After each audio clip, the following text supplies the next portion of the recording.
Okuva nga 15 June, abasomesa b'amasomo ga arts baali bazira okukwata ennoni nga baagala okubongeza ku musaala nga bannaabwe abasomesa amasomo ga saayansi.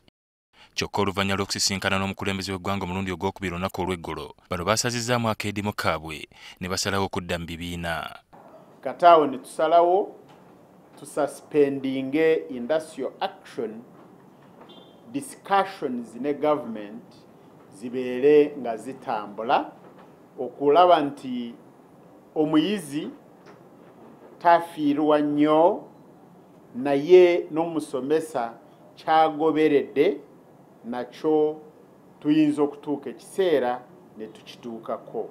Nga baayimrizza akeediimo, ekibiina ekibagatta ki Uganda National Teachers Union UNATU kyalagidde abasomesa bonna okudda ku masomero olwaleero olw'okusomesa okw'amaanyi kutandika olunaku olw'enkya. Wabula mu masomero agamu, abasomesa n'abayizi babadde bamuswaba. Mu masomero ga primary mu Mbale City agasinga, abayizi ba P1 ne P6 abasinga tebalabiseeko n'abasomesa bwe batyo, ng'era ebibiina ebimu bye tutuuseemu tusanze bikalu. Moraalu y'abasomesa mbi nnyo era abasomesa tebaaze abakirasi ezisinga okuva ku P6 okudda wansi, P5 okudda wansi paka ku P1 abasomesa tebaaze. Era tujagezaako kuba eyo yekolingi yaffe tujja kusomesa naye nga muraalo kali kakyalimu. Mu disitulikiti y'e Busia agavaayo galaga nga amasomero ga gavumenti 26 bwe gakyali amaggale nga mpawo basomesa n'abayizi bali mu bibiina. Ku ssomero lya Busia Integrated Primary School, ku bayizi 1562 abali ku ssomero lino, 118 bokka be balabiseeko mu bibiina olwaleero. Pupils also they come around the school and they go away. Olwaleero mbadde nga ntambula okuva ku makya nsanze abasomesa batono ku masomero ate abayizi tebaliyo, abazadde tebatumye abaana ku masomero.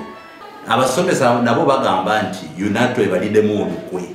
Kyokka munisipali y'Entebbe embeera yawuse ng'eno amasomero agawerako tusanze emisomo gyazzeemu dda okukwajja. Okusobola okuzzaawo obudde bwe bafiiriddwa mu kiseera ky'akeediimo, agamu ku masomero galagidde abayizi okukeera okusoma okusinga nga bwe gubadde. Instead of starting at 8, we are now going to be starting our lessons at 7 a.m.